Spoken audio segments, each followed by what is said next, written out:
Hi Virgo, welcome to your first half of January 2017 general tarot reading. It's Raina here. Before I begin, I just want to kind of clarify something that has come up. I want everyone to understand that even though it looks like I'm predicting the future here, what I'm doing is playing with the concept of synchronicity with these cards. And you may feel like it's like scarily accurate. I've had some people say that. Obviously not everyone says that, for sure. And that's true for any reader that you read. Sometimes they will really nail it. Sometimes they won't. It's a general reading anyhow. It's kind of silly to expect it to mirror your life 100%, but sometimes it does. Maybe it's just the law of averages. I happen to believe that there could be people that need to get these messages heard for whatever reason. But the messages are always, on my end of things, one of self-empowerment, not of, yes, these bad things are going to happen to you or these good things are going to happen to you. Just sit back, eat bonbons, and wait for the magic to occur. No, I don't believe that's how it works. I believe that you have to do your part. You have to take responsibility for your own life.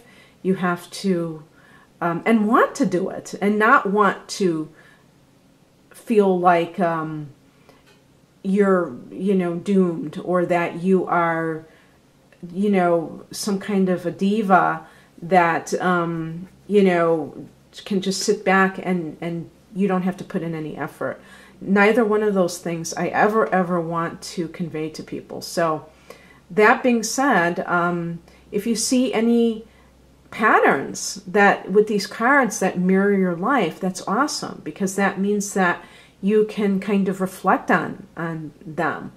These are divination tools, but I don't feel that they take the place of your own intuition or action or common sense, okay?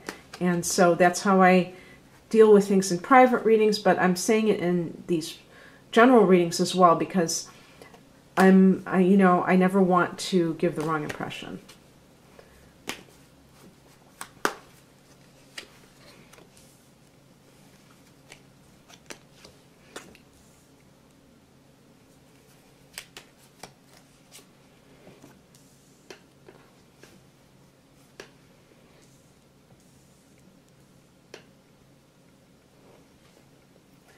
Because I have Moon in Virgo, when I see some of my own videos after the fact, I'm always like, God, I had it so imbalanced. Oh, God. I wonder how people could stand it, But it's hard to see from this perspective sometimes of what gets picked up on camera. Even though I have a viewfinder. Well, wow, you have a lot of thought activity going on. We have a Mercury retrograde. You're ruled by Mercury. So that could be what's going on, but there could be an air sign person really involved in this situation. Okay. Yeah, there could be an air sign. Air signs are Gemini, Libra, Aquarius. Being a Virgo, Gemini is a fellow mutable sign with you. So there's it forms a square, which is considered a challenging aspect. But even with some of these challenging aspects, you do find attraction. And because you're both ruled by Mercury, out of all the earth signs,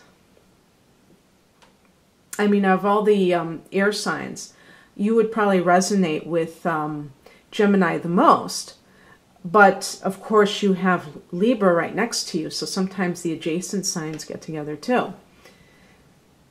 But in any case, for some of you, this person may be the father of your child, because Kings, this is a centerpiece of this reading. And, of course, this is only a 2-week period, so just, again, take this in as symbolism and don't get hung up on the timeline or the every card matching your situation. But this could be something. Now, this is a general reading, so I don't want to just veer into a love reading necessarily.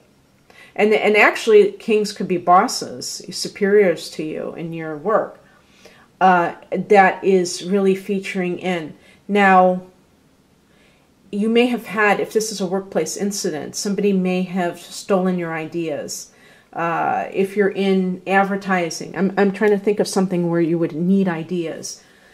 So like advertising, because we have in the past position the Seven of Swords. But you know what? It could be like, you know, you're in retail and all of a sudden a case of toilet paper was missing and somebody stole it. Now, I mean, the reason I say it would be something like advertising is because it's a mental profession. And there's something that you can steal. You can steal people's intellectual property.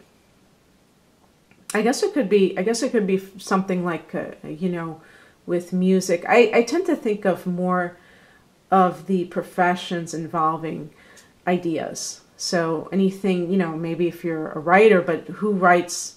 People don't write in a group setting unless they're doing copy ads or something like that. So maybe in publishing or advertising, I should say, is the number one thing I could think of.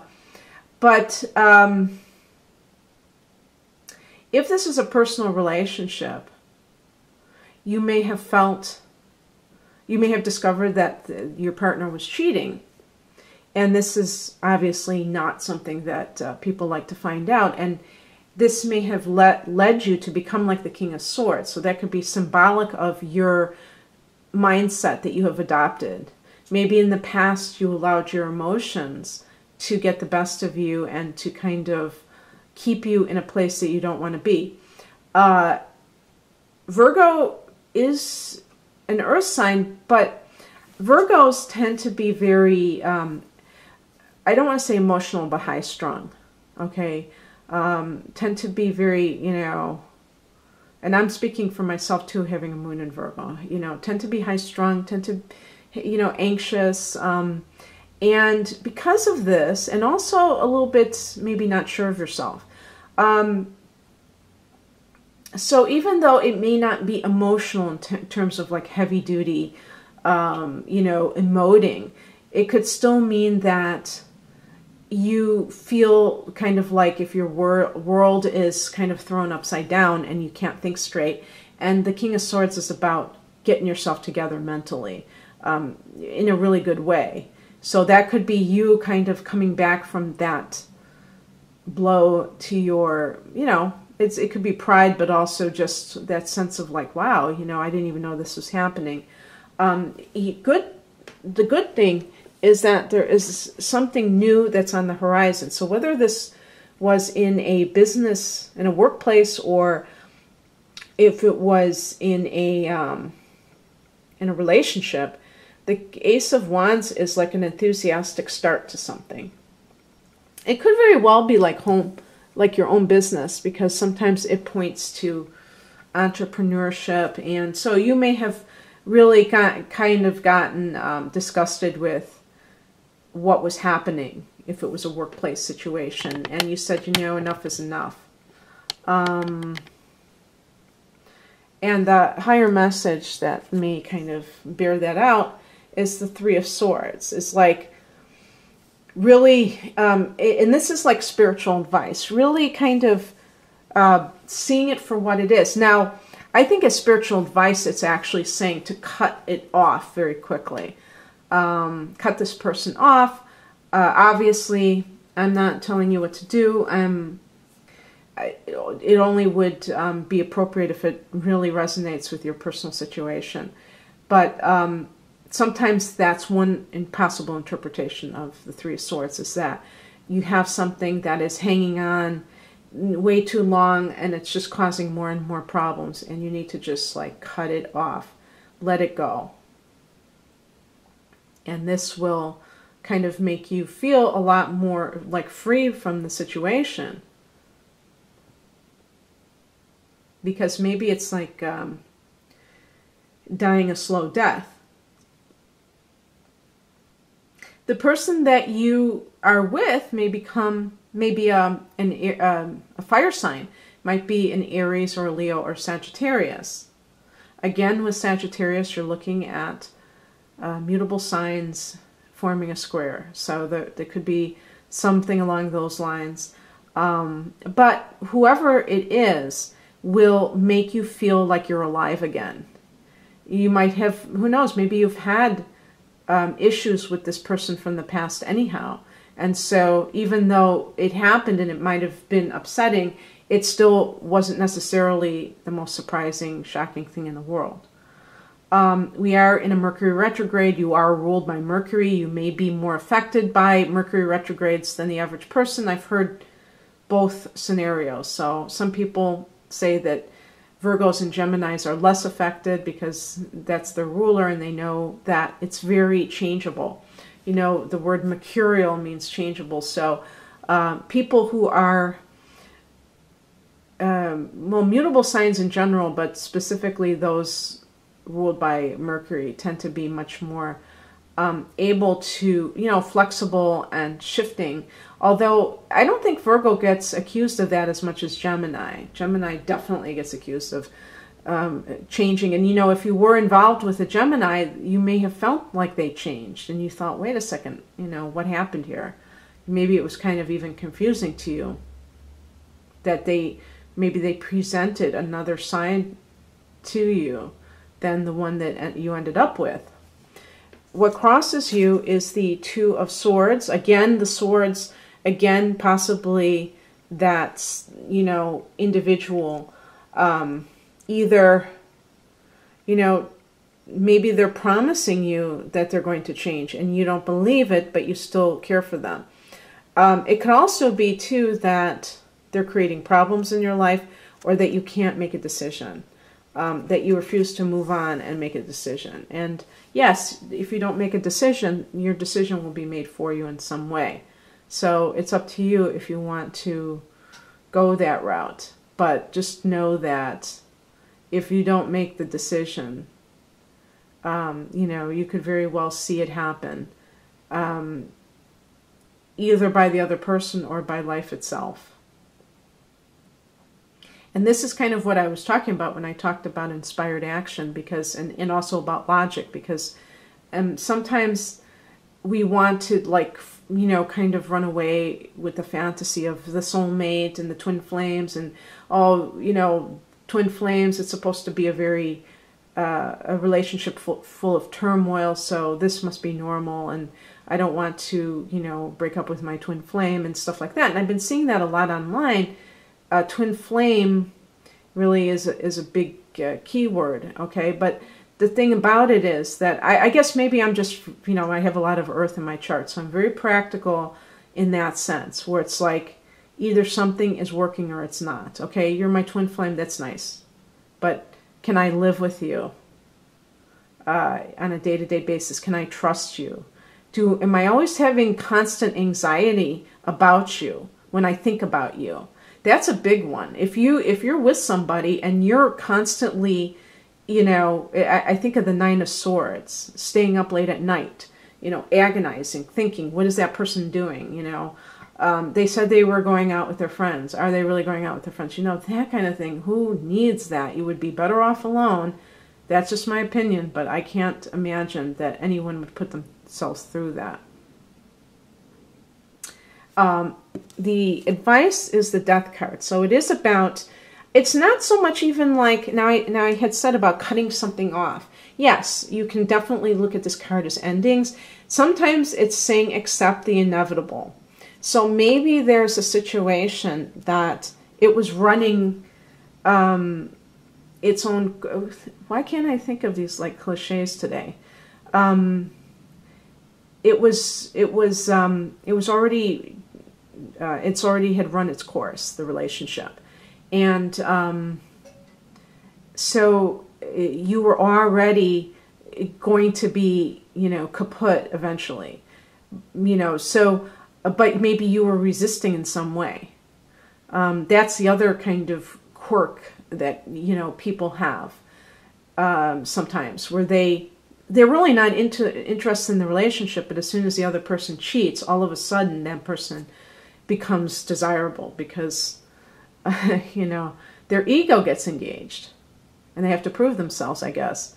But you know, I think that with the Death card, it is more of like just accepting the inevitable course of the relationship being on the endings side. And just in general, accepting the transitions in your life. You know, you had a solar eclipse on September 1st. We're into December, going into January, but these eclipses kind of continue. The story continues past that first month. Also, you know, that month you had a lunar eclipse in Pisces, so that was your opposite sign. So that might have been the beginning of the end. Okay? I didn't mention water signs. I'm talking about just the 7th house being activated. And so if you were in a long-term relationship with somebody and in the fall, well, in the Northern Hemisphere, you had an ending, or maybe you had a revelation about them. You found out something, or you found out they cheated. That's the story of this particular reading. Then you can, you know, things may have continued, you may not have cut off ties, but it's just gone from bad to worse. Or you're just not happy. So that's kind of where I'm going with that. In any kind of business sense, these cards are also about accepting the transition of your life right now. That maybe you're going from working for other people to working for yourself. And as scary as that may be, it's also an adventure. The outcome is the 10 of Wands. So this is for business types. This could mean really having a lot on your plate in terms of work, but you know, it may not be that bad of a scenario for you, because you may have a lot of work to do, especially if you're trying to launch something yourself. Now, our Mercury retrograde ends on the 8th, so after that date, that may be the best time to launch something new if you have something in mind. But obviously, you have to kind of listen to your own heart. If you know, who knows, maybe there's something that makes you want to do it earlier than that, and defy Mercury retrograde. You know, so you would have to decide whether or not you want to do that. But regardless, you may have a lot of responsibilities right now. And because this is during a time when the sun is in a fellow earth sign, you may be actually quite pragmatic at this time. You may feel like, okay, you know, I'm game. I can do this. I've got this. And you don't have a problem working hard to get what you want, because you know that once you lay the groundwork, you are going to be in a position to reap the benefits from it for years to come. It could even relate to, because I had mentioned in your 2017 video that you have Saturn in the 4th house of home and family. So it could, you know, be that you have these heavy responsibilities. Maybe if you're taking care of parents and you're trying to launch a business or just go to a job, I mean, all of that, you know, can lead you. It risks burnout. So that's something why you have to balance yourself as best as you can. But it also can point to a fire sign individual. So that may be the person that you end up with. You know, if that Ace of Wands was representing a fire sign, that may be that you end up with that person after all. So anyway, Virgo, I hope you enjoyed this. For a private reading, please click on the link below, but otherwise have a great first half of the month. Bye.